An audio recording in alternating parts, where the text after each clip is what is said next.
Thank you, Your Honor. Good morning, ladies and gentlemen of the jury. It was not a bet. It was not a scheme. It was not a con. It was none of those things. And the reason we are here today is not because the government brought an indictment. The reason we are here today is because Mr. Guo has pleaded not guilty to the indictment. And the evidence in this case will show all of the evidence, the witnesses that they bring in. As government counsel noted, one by one, the documents that come in one by one will lead you to only one conclusion. And the conclusion is that Mr. Guo is not guilty of the 12 counts brought in this indictment. I am here to tell you why there is no conspiracy, RICO or otherwise, and there is no enterprise. Mr. Guo is not guilty of the charges in this indictment. Before I do that, and before I speak more to what the evidence will show in this case, please allow me to introduce myself. My name is Sabrina Shroff, and I, along with my colleagues, represent Miles Guo. Miles Guo is one of 8 children who started life with very little, born and raised in China. And that is in fact where he and his brothers and his family made a fortune in real estate. The evidence in this case will show that the fortune was humongous. And yes, the government would like you to draw many negative inferences from a person who, according to them, spent thousands of dollars on a TV or on a mattress. I ask you please, when you consider the evidence within the context, and not to be drawn in by the government's invitation to make judgment calls about people who have money and spend it in a way that you and I simply wouldn't. Let's talk about what the evidence in this case will show. The evidence in this case will show how Miles Guo, filled with a determination to accomplish a goal, he had a goal, and how he worked on that goal over a period of years. And the goal was to establish, to set up, to form, and to move forward a movement that would allow the people of China, the Chinese people, to know that there was an alternative to the Chinese Communist Party, and how the Chinese Communist Party could be removed so that everybody could live in a way that they chose to live. Mr. Guo, the evidence will show, did not have criminal intent, and when the evidence in this case is complete, you will see that what the government is trying to string together is not just a group of people to try and prove to you an existence of a conspiracy that really doesn't exist, but also asking you to make value judgments about how money is made and how money is spent. So let me start where the government had started. Let me talk about what the government spent the majority of the time today, and what the government will spend a majority of the time throughout this case on. The one person they ask you to convict, Miles Guo. He was raised in China, one of 8 boys, and each one of them grew up from nothing and made a fortune in real estate. The real estate fortune of the 8 brothers in China was not just worth millions, it was worth hundreds and hundreds of millions of dollars. And you will hear that, despite this incredible success, financial fortune that he had in China, Mr. Guo left China and came eventually and settled down in New York. And you will ask yourself, and the evidence will show why Mr. Guo left China. He left China because he'd taken on the CCP, the Chinese Communist Party, and they were not pleased with him at all. The Chinese Communist Party also had a goal, and they were very determined to make sure their goal was met. Their goal was to make sure Miles Guo stopped speaking about the CCP. Now you've heard from government counsel earlier today, and he has certainly invited you to make moral judgments, value judgments, all sorts of judgments. But what he has asked you to do at his core, he's asked you to receive from him almost a fiat that Mr. Guo lied. He wants you to accept that Mr. Guo lied so that people would give him money, and then wants you to accept that the only thing he did with that money is spent it on himself and his family. That is not this case, and that is not true. You are going to hear that, like almost every one of us. There's more than one aspect to Miles Guo, and some of the aspects and some of the things you will hear during the testimony in this case will be both surprising and eye-opening. So when you evaluate the evidence that comes in through the witnesses, when you think about Miles Guo's story, when you think about who Miles Guo is, I ask you, keep in mind and conceptualize the world that he lived in, because it is not our world. Our world is not filled with surveillance, constant harassment, and constant oversight and disruption by the Chinese Communist Party. You will hear testimony in this case from government witnesses that Mr. Guo was forced to leave China. He was forced to leave behind his wife and his daughter. Both were arrested and detained in prisons in China for almost 2 years. You will learn and you will have evidence that shows you that once Mr. Gua got to New York, instead of focusing on all the negatives that were before him and all the hurdles he had to face, what he did is, he started to and continued over time to speak out against the Chinese Communist Party. And that is what he did all the time, all day long. That was his goal, to get that story out. And repeatedly he said, and you will hear it through the trial, that the people of China are not the Communist Party. That is what he wanted to tell the people that were here in the United States, and the good-thinking people, that he had to leave behind in China. What is it that he set out to do? He set out to start a movement and tell the truth about the CCP. And with that, he started to speak, he started to write, and he started to broadcast. And soon that came to be known amongst those who believed him and amongst those who followed him to be the whistleblower movement. And what did he talk about? He talked about things that he knew. He knew of the corruption in the CCP, and that's what he talked about.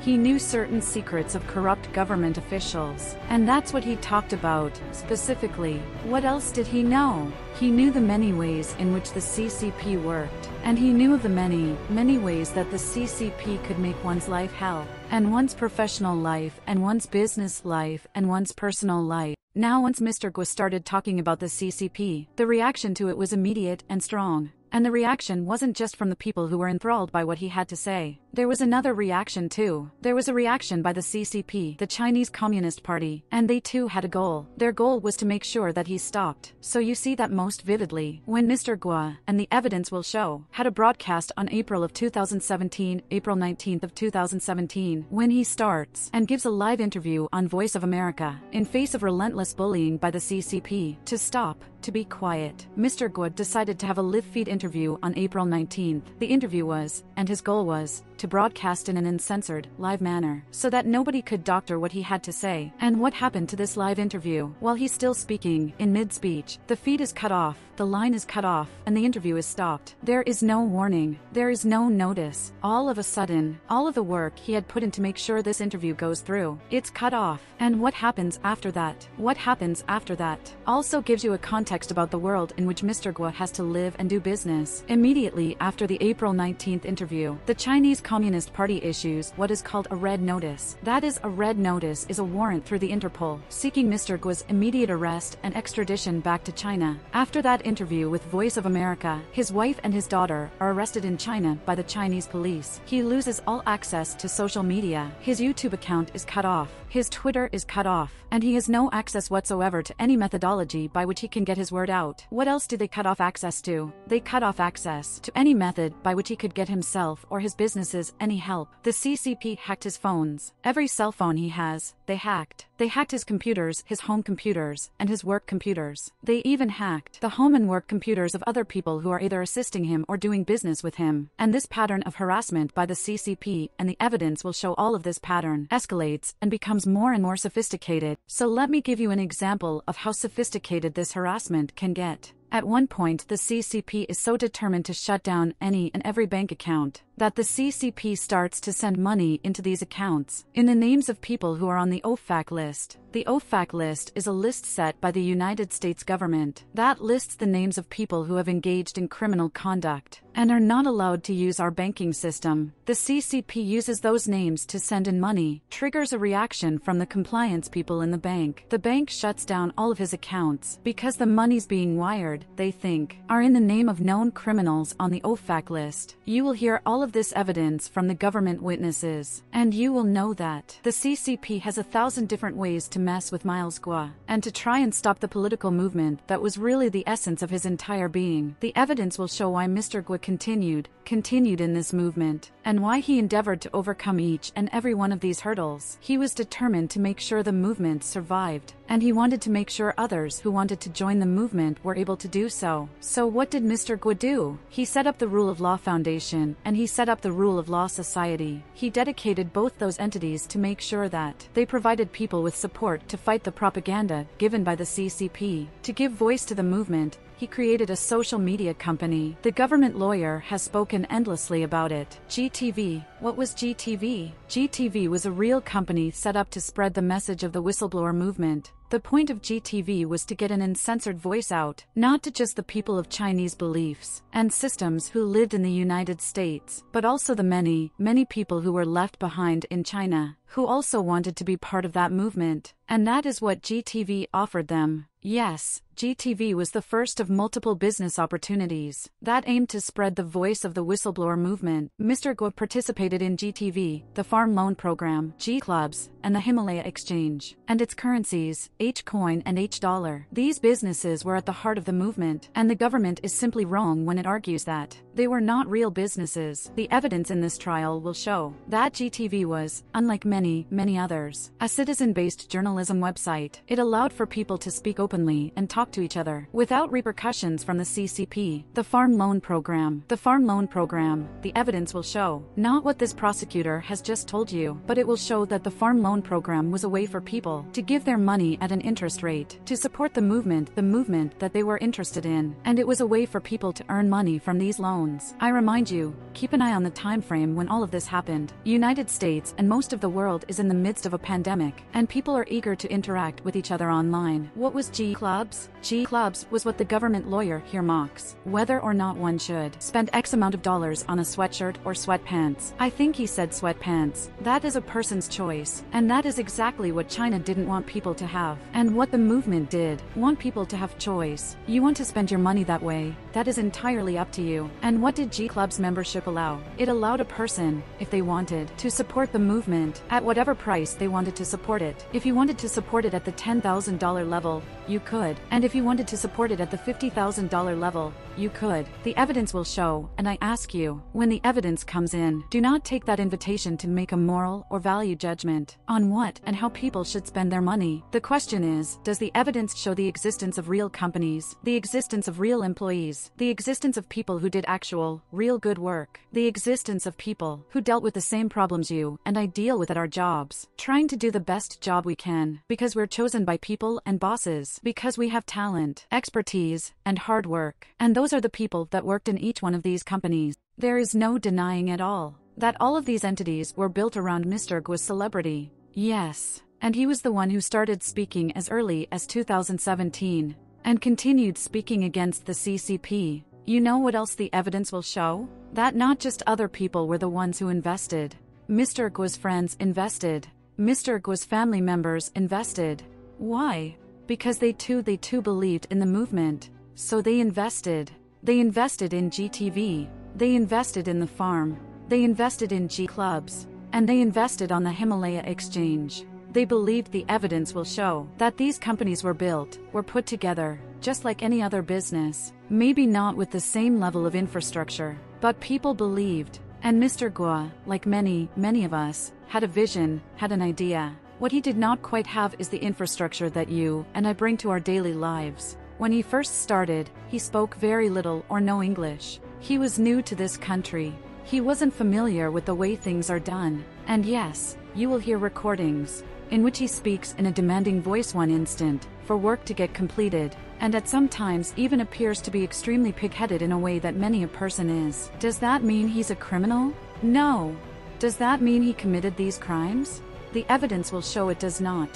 What the evidence, again, will show is that the people who he hired were people who were able to contribute to each one of these businesses. Now the government, I suppose, will spend some amount of time introducing evidence about two individuals, Yvette Wang and William J. And I ask you, as you hear the evidence the government puts in, to pay some and close attention to what roles each one of these people played. The testimony will show that Ms. Wang was the head of operations. She ran the day-to-day of each business. She was in charge of hiring. She did the best to hire people, and her hiring practices were the same as yours or mine. She hired people that she met along the way in her business. She hired people through a headhunter when she needed a person or a spot filled, and she was no more or no less committed, and no more or no less demanding than any other chief executive officer that works. William J. is another name that the evidence will show, and William J. was the finance guy. He's a well-regarded investment banker who had managed the fortune, not just of the Guo family fund, but he had managed the fortunes of many another companies. He had expertise, he had skill, and that is why he was the finance guy. And I've already talked at length about Mr. Guo, who is the ideas man. He came up with the ideas, and he put together the thought and the vision of what the whistleblower whistleblower movement that he believed in would look like. So you see, he wasn't alone in the movement. He wasn't moving all on his own. In fact, that's why it was called the whistleblower movement. The point of it was to have others join and participate. So what will the evidence show at the end of the day? The evidence will show that each one of these companies hired and had people working towards the existence of a real business. They believed, and Mr. Guo believed. Mr. Guo believed in this movement. So when the government lawyer asks you and tells you to believe that Mr. Guo defrauded the members of this movement, what the government is saying to you is that he intentionally misled supporters to steal money, the same money that they had given to the movement that he had devoted almost his entire life to, the movement for which he fled China, the movement for which he put up with being followed every day, the movement for which his phones were hacked, the movement for which his wife and his daughter sat in prison for 2 years, and the movement for which he was not allowed to leave and travel outside the United States, the movement for which he risked his very existence. That's what they're saying he set out to harm. They're saying that he set out to harm the very thing that was almost an extension, a symbiotic extension of who he was. And he did all of that, even though he had a fortune from a family fund that allowed him to live in luxury. What the government is asking you to believe is not just illogical, it defies common sense. I ask you to consider this. All of the evidence that the government lawyer talked about, the wealth,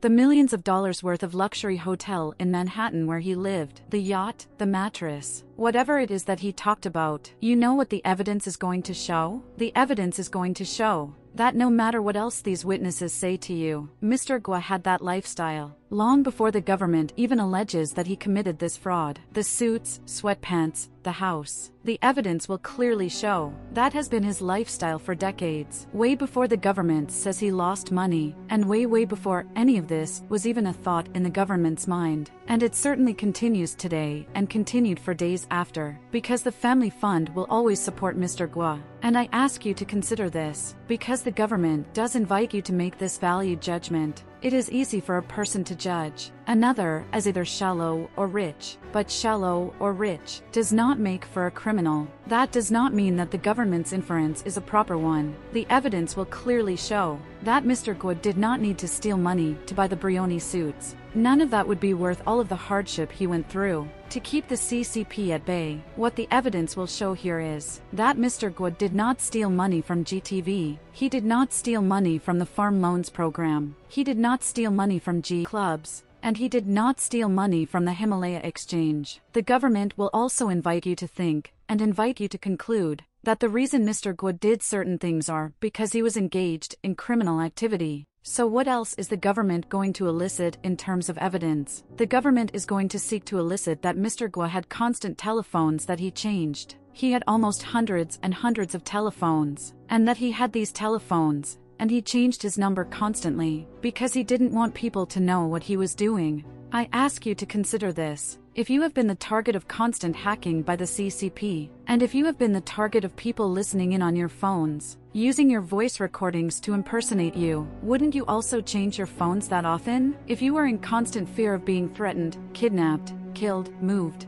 would you also not have a car? That does not tell people where and when you're going to be taken. It's logical that that is what a person who is being surveilled would live in that manner. If you were Mr. Guo and you were being constantly targeted, wouldn't you want a safe and secure place to have business meetings? Wouldn't you establish a base where people you wanted to do business with could come and meet with you without the interference and the distortion from the CCP? For every piece of evidence of wealth that they put in, you will have an equally fair inference that he took those steps not to cheat, not to indulge, but to make sure that the whistleblower movement survived despite the distortions of the CCP. I ask you to keep in mind when they talk to you about bank accounts, MOA, homes. Ask yourself, why would a person have to open a bank account? Unless, of course, each time a bank account was owned, somebody from the OFAC list deposited money into your account and had compliance to them. That's the reason why Mr. Guo's actions must be evaluated in the context and the lifestyle in which he was supposed to exist. So the government will introduce the evidence, and I ask you to keep in mind that for each piece of evidence that comes into them, the necessary inference from them is not the accurate one. They ask you to infer from the filing of a bankruptcy that Mr. Guo simply did not have money. Now, whether we think it's fair or whether we think it unfair, the rich often declare bankruptcy. Personal bankruptcy does not mean poverty. None of that inference is correct. And I ask you, when you hear evidence of that, to consider how it is that Mr. Guo, who did not have any personal assets at that time, because the CCP was the one that had seized his property, There was a time, and you will hear evidence coming in, that Mr. Guo was to pay a fine of almost $100 million within a few days. And that is what leads to a filing of bankruptcy. But the government's request that from that you draw the conclusion of guilt, again, is a misplaced request. The government will argue throughout this case that what Mr. Guo did was simply unlawful. They will ask you to say, you can be persecuted and you can still be a fraud. And when they ask you that, I ask you to think about how the evidence shows them to be wrong. The government isn't just saying that there is a fraud. What the government is asking you to do is to conclude that Mr. Guo defrauded essentially himself, because he is the whistleblower movement and the whistleblower movement is him. So when they ask you to take a look at the evidence that comes in, the evidence of wealth, the evidence of spending, the evidence of luxury, I ask you to evaluate all of that evidence in the context which I have described. And if you do so, and if you evaluate the evidence, understanding how difficult it was for these entities to survive, and how each one of the people who worked for these entities worked hard to maintain and forward a whistleblower movement, you will reach the only logical conclusion in this case, that Mr. Guo is not guilty of the 12 counts of the indictment. Thank you.